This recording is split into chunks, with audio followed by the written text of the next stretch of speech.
The galaxy had known peace for centuries.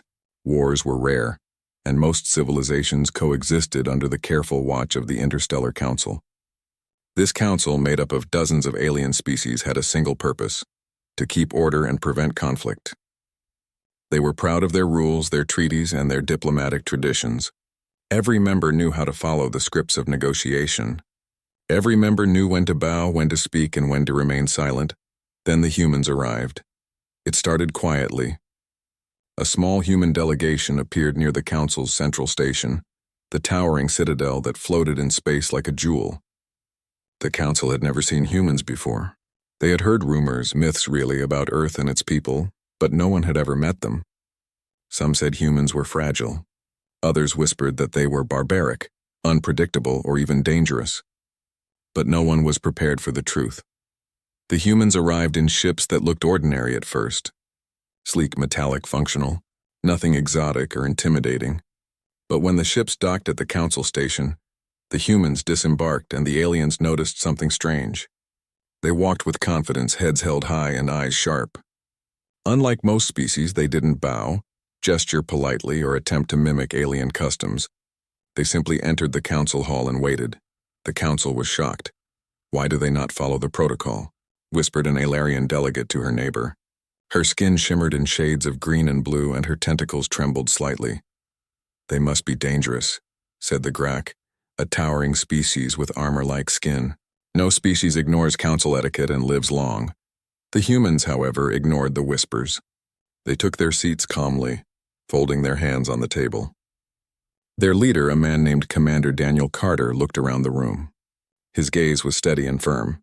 There was no fear, no hesitation, only a quiet confidence that unnerved the other delegates.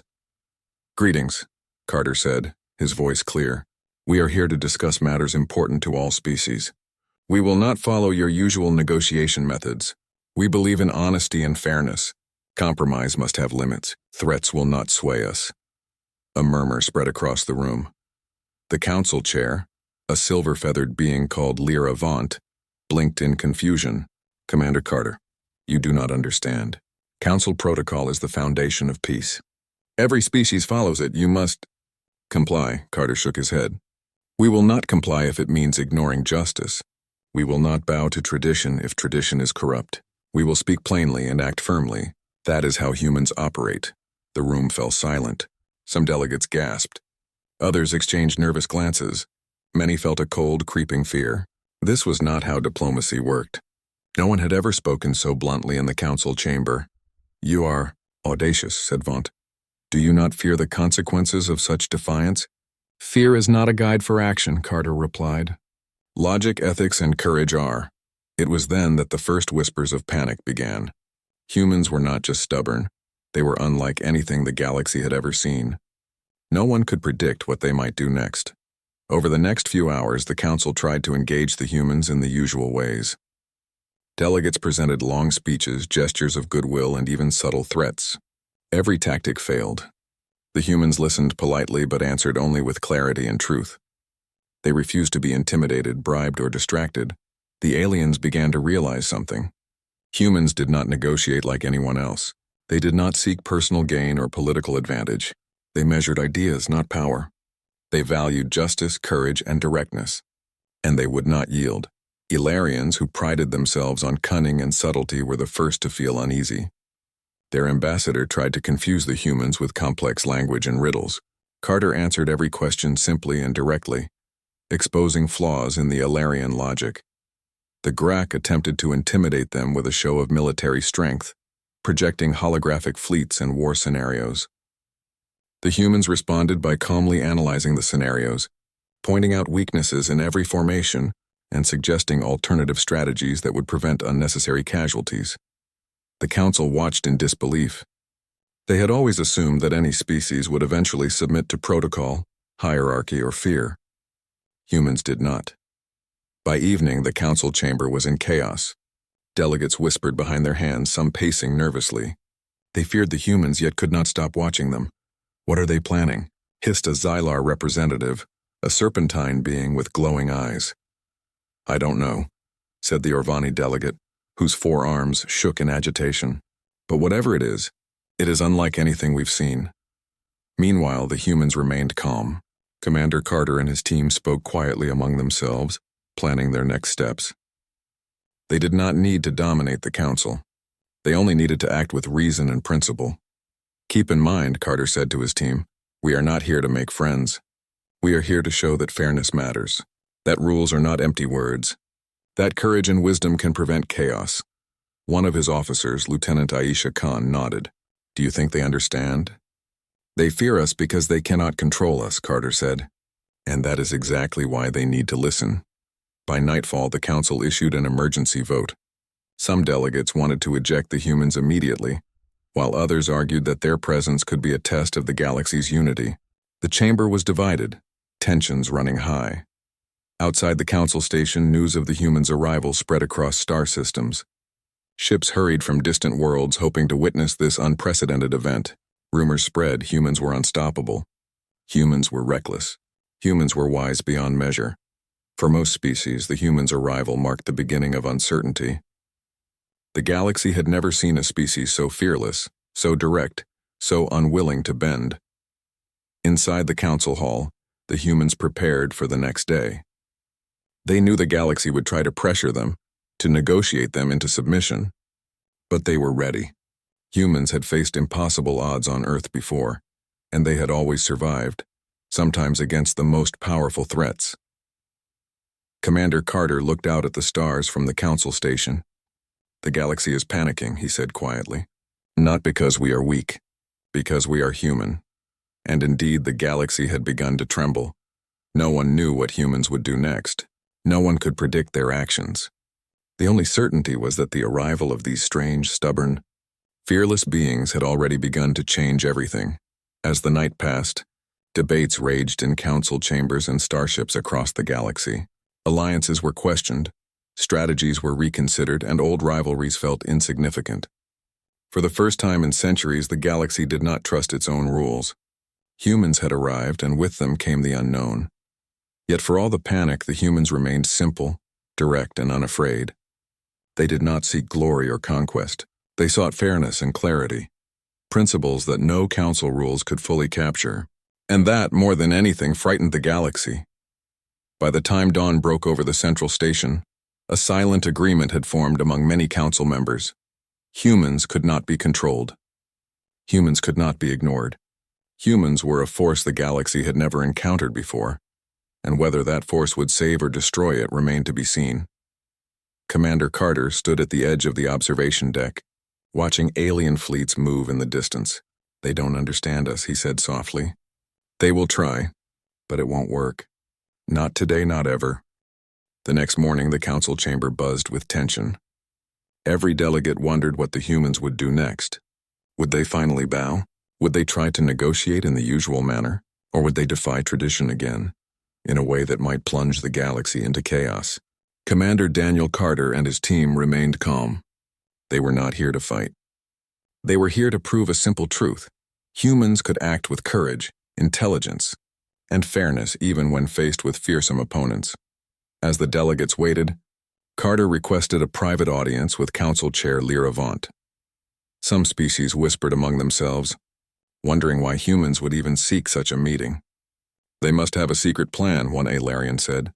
They are too bold to be simple. Vaunt listened as Carter spoke plainly.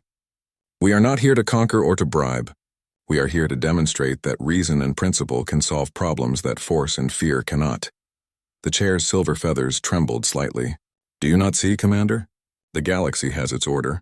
Rules exist for a reason. Any attempt to bypass them is dangerous. Carter shook his head. We do not bypass rules. We use them wisely. Some rules are sound. Others are outdated. We will show you the difference. It was an unusual conversation. Many council delegates listened from behind translucent walls, their curiosity mixed with fear. Humans, they realized, were not predictable. Every move, every word was measured and deliberate. That day, the humans were given a chance to demonstrate their approach in a controlled scenario. The council had prepared a simulation. A massive asteroid was on a collision course with a distant colony world. No fleet had yet succeeded in diverting it. Alien strategists had tried every method imaginable for decades, but each plan failed. It was a test. One humans had accepted. Carter and his team studied the asteroid carefully. Unlike other species, they did not rely solely on brute force or complex alien technologies. They analyzed patterns, studied the asteroid's composition, and worked as a coordinated team. Every human had a role, and each decision was precise and deliberate. Deploy the magnetic tethers here, Carter instructed. Use minimal energy at first, then adjust vectors as needed. We need stability, not destruction. Aliens watched in awe. The humans' teamwork was flawless. They moved with confidence, intuition, and speed. No hesitation, no fear. Each human understood not just their own role, but the larger strategy. Within hours, the asteroid's trajectory was corrected. It passed safely by the colony world, leaving no damage. The council was stunned. They had seen simulations before, but never a solution so elegant, so effective, and so humane. How? How did they do this? Whispered a Xylar delegate. His long, glowing tail coiled nervously. No species has ever succeeded. Not in centuries. They do not act like other species, replied a nearby Orvani diplomat. They are different, too different. Carter stood quietly, watching the reactions. He did not gloat, for humans did not boast about success. Instead, he turned to vaunt. It is not power that defines a species. It is creativity, courage, and cooperation. Humans excel in those areas. Some council members began to feel a flicker of respect. Others felt fear.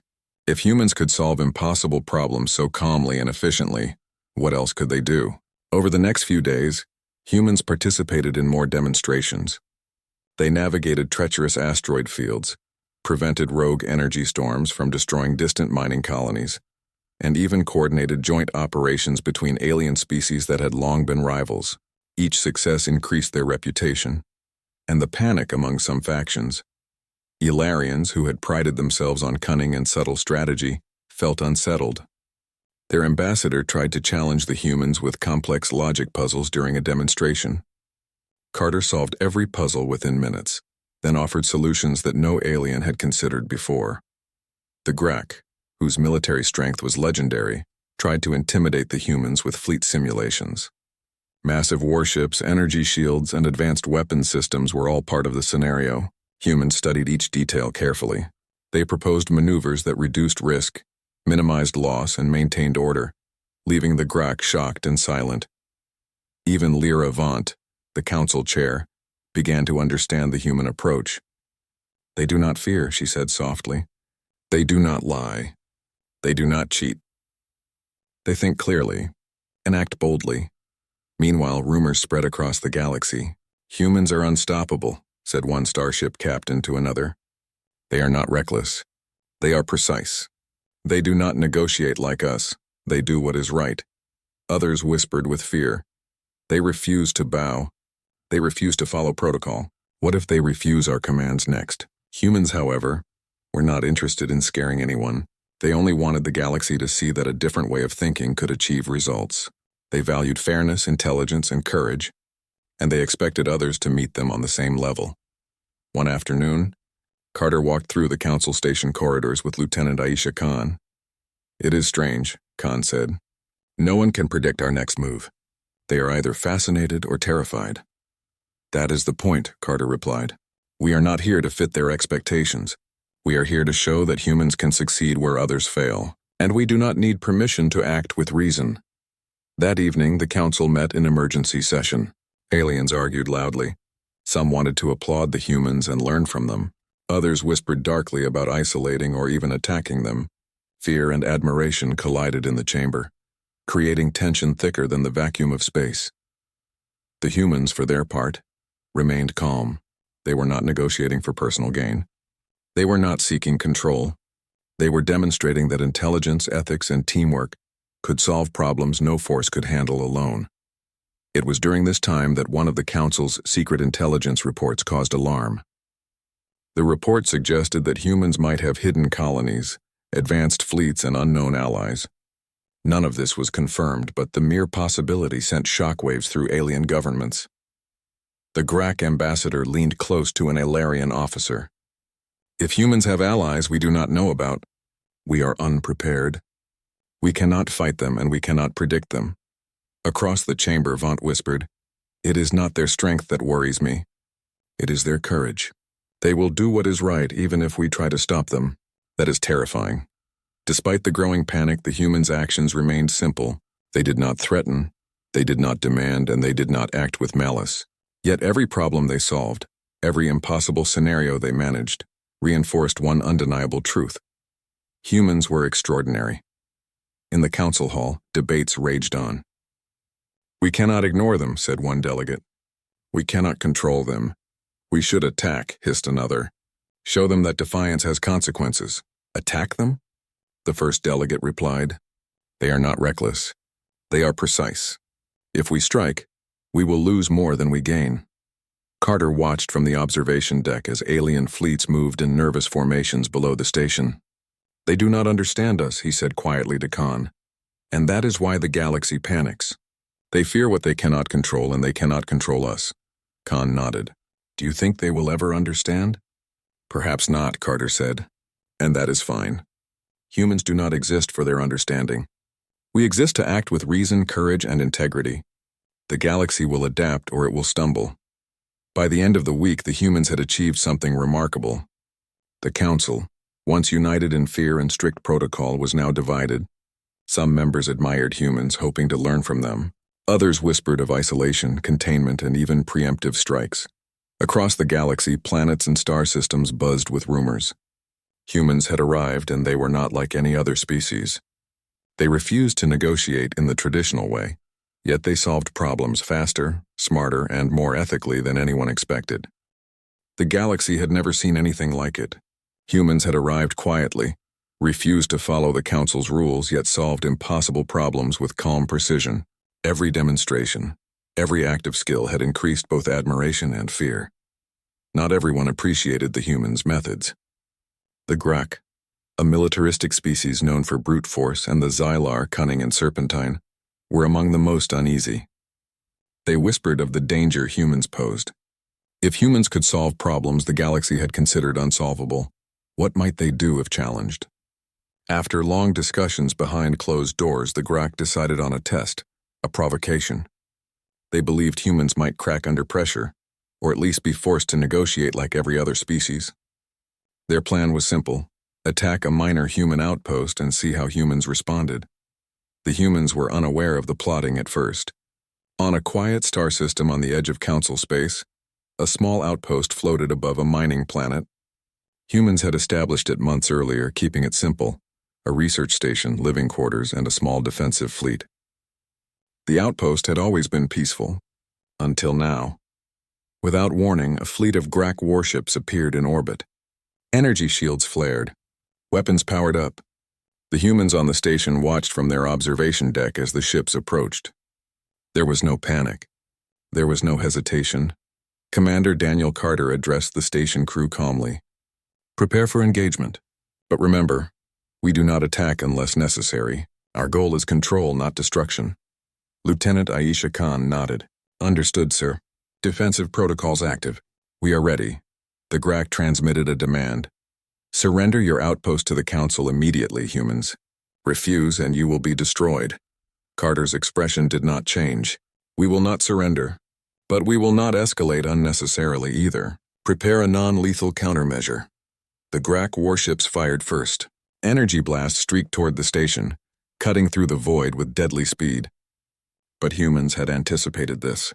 Magnetic shields absorbed the energy, redirecting it safely away from the habitat modules. No human was harmed. The outpost remained intact. The Grak fired again. This time they targeted the station's fleet. Humans responded, not with reckless attacks but with precision. Using small, maneuverable ships, they disabled enemy engines and weapons without causing casualties. Energy nets and tractor beams immobilized the Grak vessels. From across the galaxy, council observers watched in disbelief. The humans' counterattack was unlike anything they had seen. It was efficient, merciful, and terrifyingly effective. One Xylar delegate muttered to an Alarian neighbor, "They are not fighting like us. They do not seek vengeance. They seek control without destruction. How can a species be so precise?" The Grak fleet commander was furious. "They should have panicked. They should have begged. They should have surrendered." But humans did none of these things. Carter's voice came over the intercom of the disabled Grak ships. Your fleet is contained. Your weapons are offline. You may depart safely. We will not harm you if you leave peacefully. Panic spread through the Grak command. The humans had neutralized them without killing anyone. Their tactical brilliance left the Grak questioning their own strength. They retreated in confusion and shame. Back at the council, the reaction was immediate. Members argued fiercely. Some praised the humans for their ethical restraint and tactical skill. Others panicked, fearing humans could do the same or worse against any fleet in the galaxy. Lyra Vaunt, the council chair, called an emergency session. This is unprecedented. Humans have faced direct attack and responded with skill and precision we cannot match.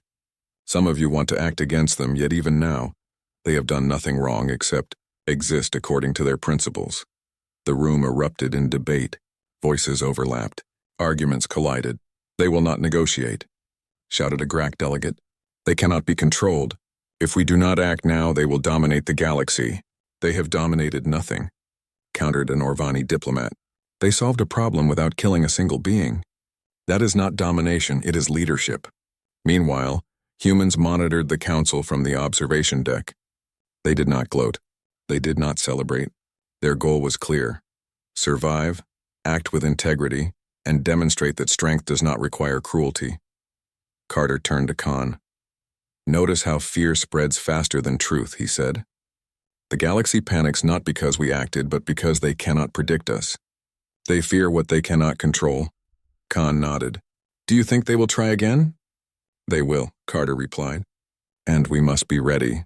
Not to destroy them, but to show them that humanity operates differently. That courage, intelligence, and ethics are stronger than fear. For the next few days, humans fortified their outposts, trained their fleets, and prepared for any potential attack. Yet they did so without malice. They understood that fear could be managed, and that knowledge and skill were more powerful than aggression. Rumors of the incident spread like wildfire across the galaxy. Humans were no longer just unusual. They were dangerous in ways no species had imagined. Some whispered of hidden weapons, secret colonies, or unknown allies. Others spoke in admiration, telling stories of human courage, intelligence, and discipline. In distant star systems, alien fleets adjusted their tactics, preparing for possible human expansion or retaliation. Many wondered, if humans refused to negotiate and acted with such precision, what might they do in open conflict? But the humans had no desire for conquest. Their actions were defensive, strategic, and principled. Every engagement, every maneuver, was calculated to protect life while demonstrating human skill. One evening, as the humans prepared to leave the outpost for the council station, Carter addressed the crew. We have shown the galaxy something important, he said. They now understand we are not easily threatened. We act decisively, ethically, and without fear. Some will admire us. Others will panic. That is inevitable. Our duty is not to control them, but to uphold our principles. Khan smiled.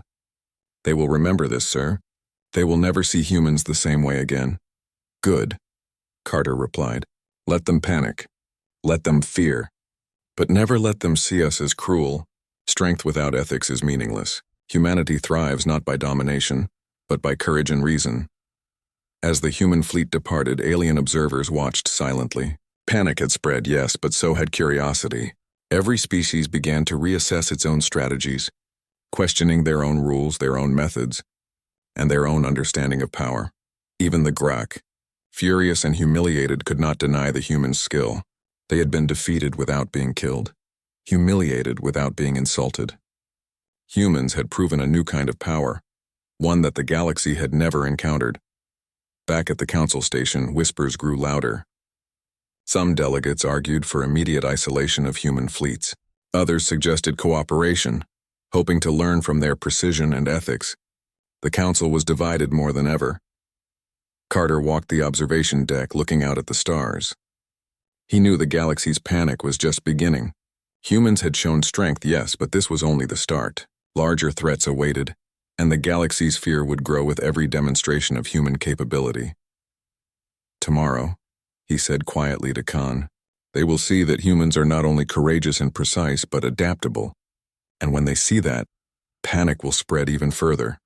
Khan looked at him, impressed and uneasy. Do you think they will ever understand us? They will try, Carter said. And that is enough. Humanity does not need understanding. We need action, ethics, and courage. The rest will follow, or panic. Somewhere deep in the council chamber, Lyravant leaned forward, her silver feathers quivering. These humans, she whispered to herself, they are not like us. They cannot be controlled. They will change everything. The council had never been in such turmoil. Human actions had sparked admiration, fear, and uncertainty all at once. Some delegates wanted to learn from them. Others wanted to eliminate them before humans could outthink the galaxy. Debate raged, alliances shifted, and once solid friendships between species began to fracture. The council chambers, once orderly and respectful, now buzzed with arguments that escalated into shouting. Tentacles waved, wings flared, and armored claws banged on tables. Even the normally silent observers in the galleries whispered urgently, eyes wide with worry.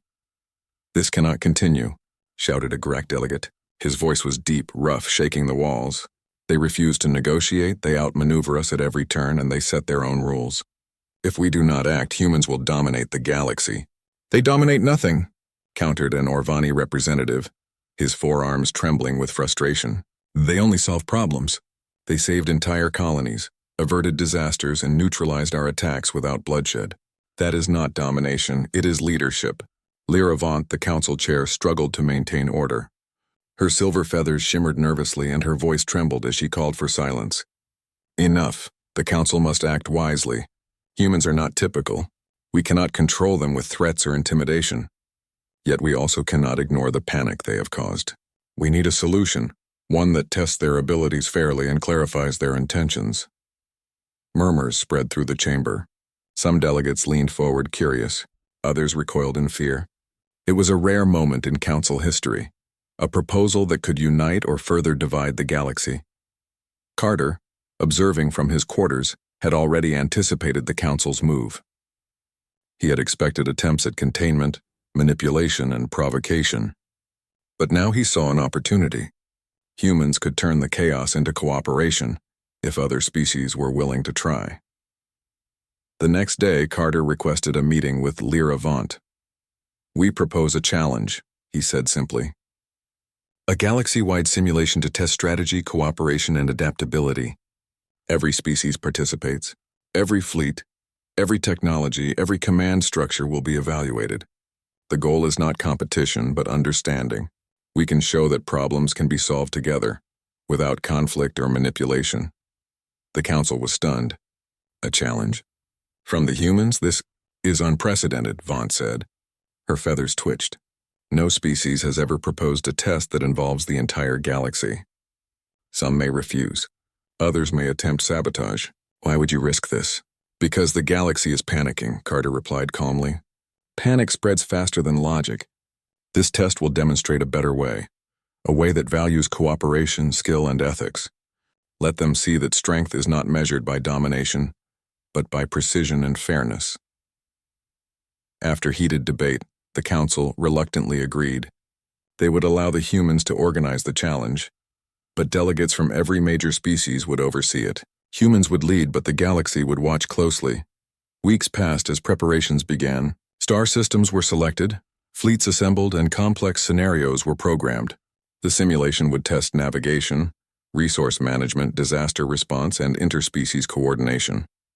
It was the largest challenge the galaxy had ever attempted. When the day arrived, every major fleet gathered near the simulation zone. Humans stood on their command bridge, calm and focused. Carter addressed the participants. "This is not a contest of power. It is a test of intelligence, ethics, and teamwork. Follow the rules, cooperate when possible, and think creatively. Every decision matters. And remember, failure is only failure if we do not learn from it." The simulation began. Instantly, the challenges appeared. Rogue asteroids, unstable energy fields, failing colonies, and complex navigation hazards. Each fleet reacted in the way they had always been taught. Many species relied on traditional methods, brute force, overcomplicated calculations, or strict hierarchies.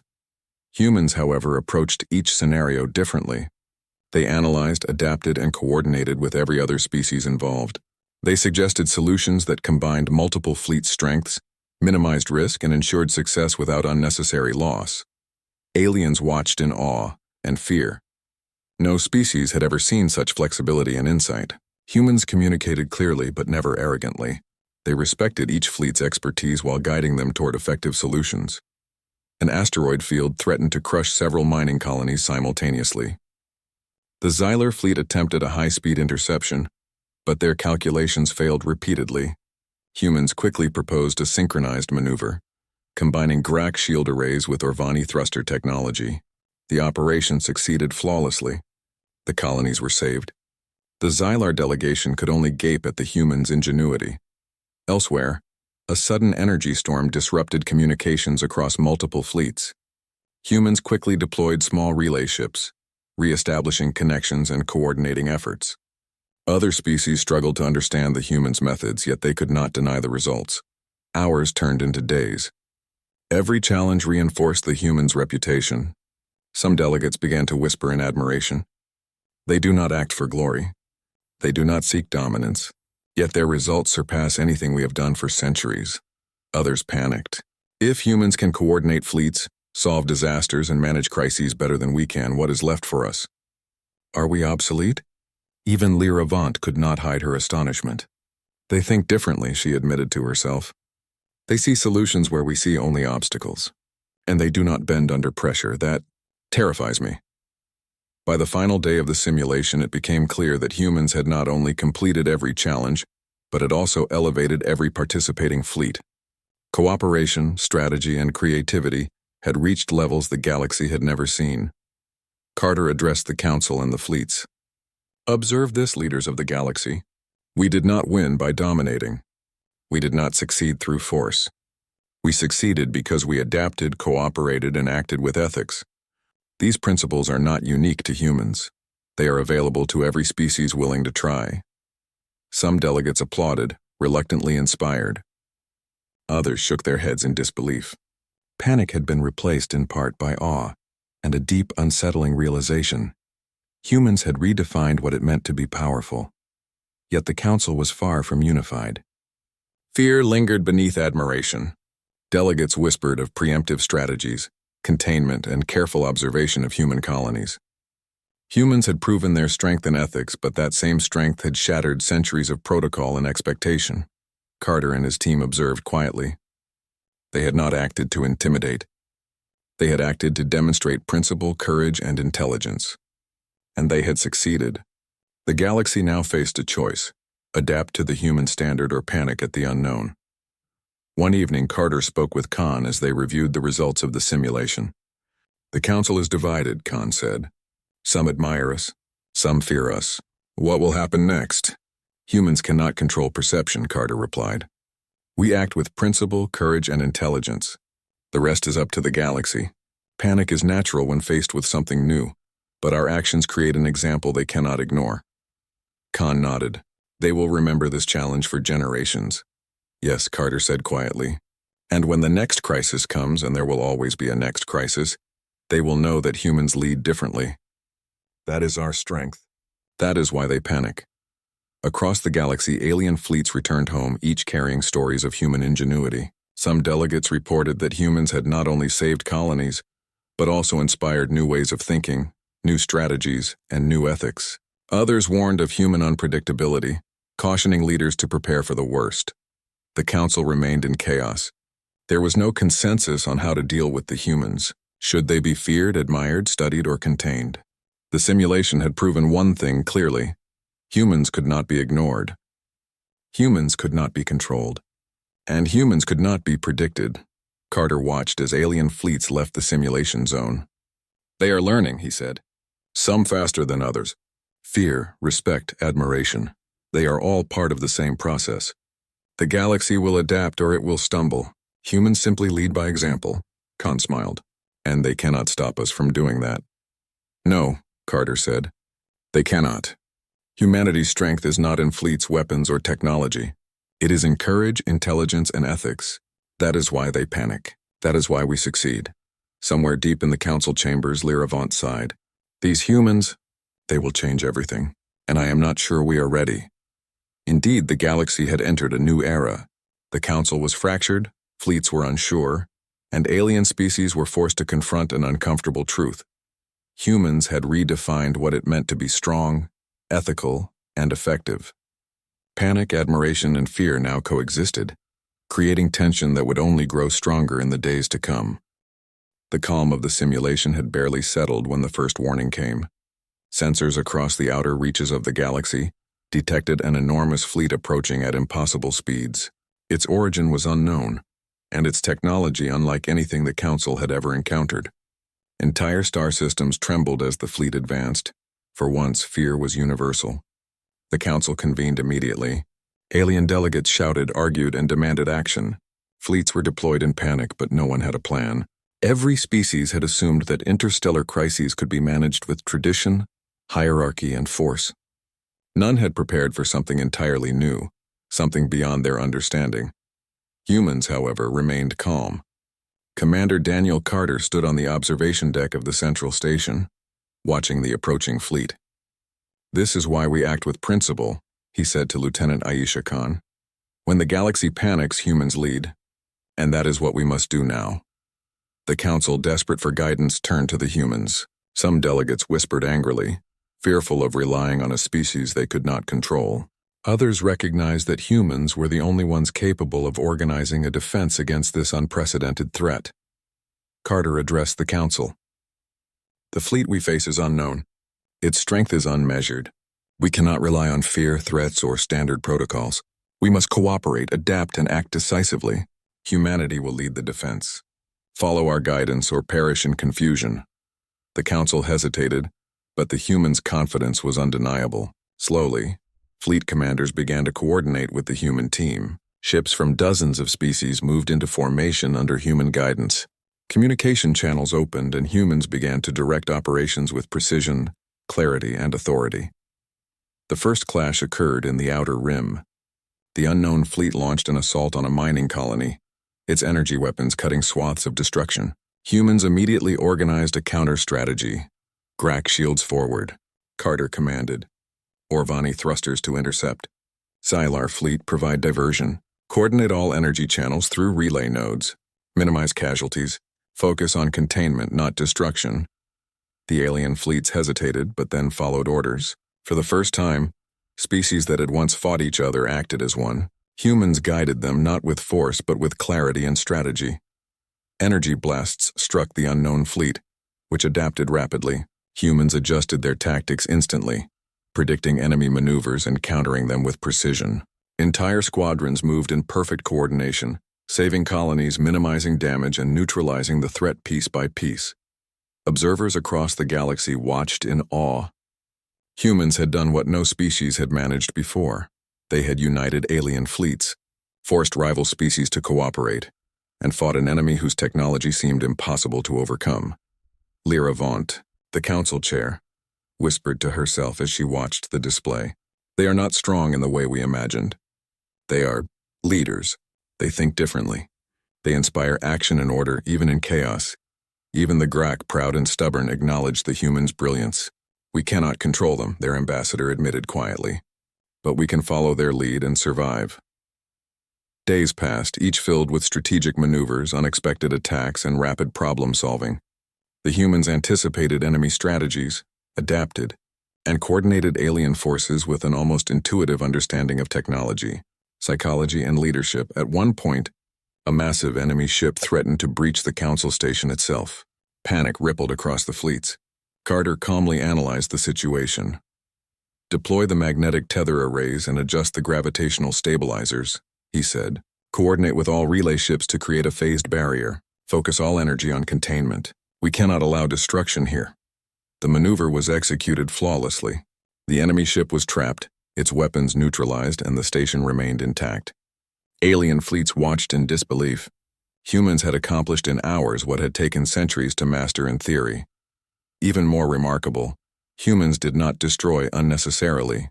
Enemy ships were disabled, captured, or redirected, not obliterated. Carter's strategy relied on minimizing loss while maximizing efficiency. Alien commanders began to understand that humanity's strength was not in brute force, but in intelligence, courage, and ethics. As the battle raged, alien species who had once feared humans began to trust them. Fleets communicated openly, shared resources, and coordinated maneuvers.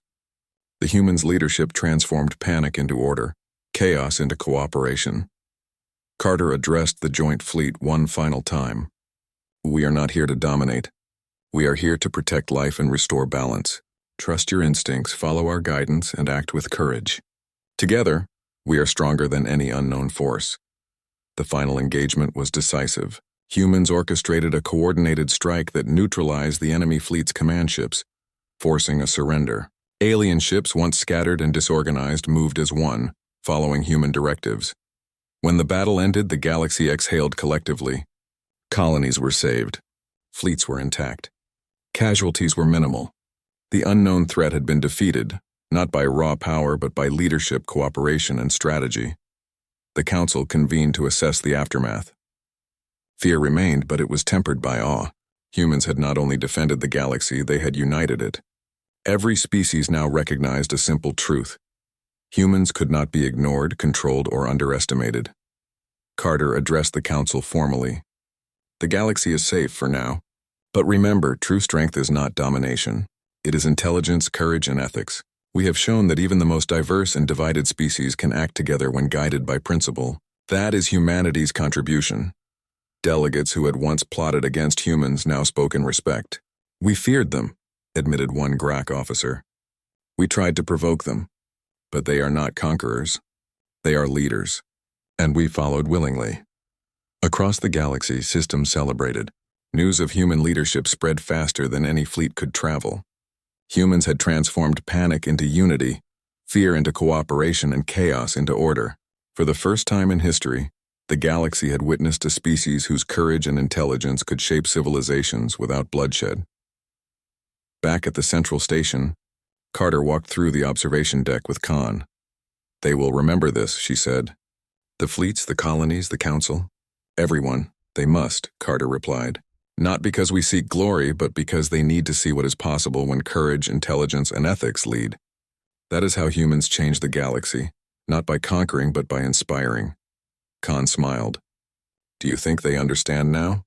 "Some do," Carter said. "Some will always fear. But the lesson is clear. Humans act with principle. That is why they panic. And that is why they respect us." In the council chambers, Lyra Vaunt addressed the members. "Humans have taught us a lesson we cannot ignore.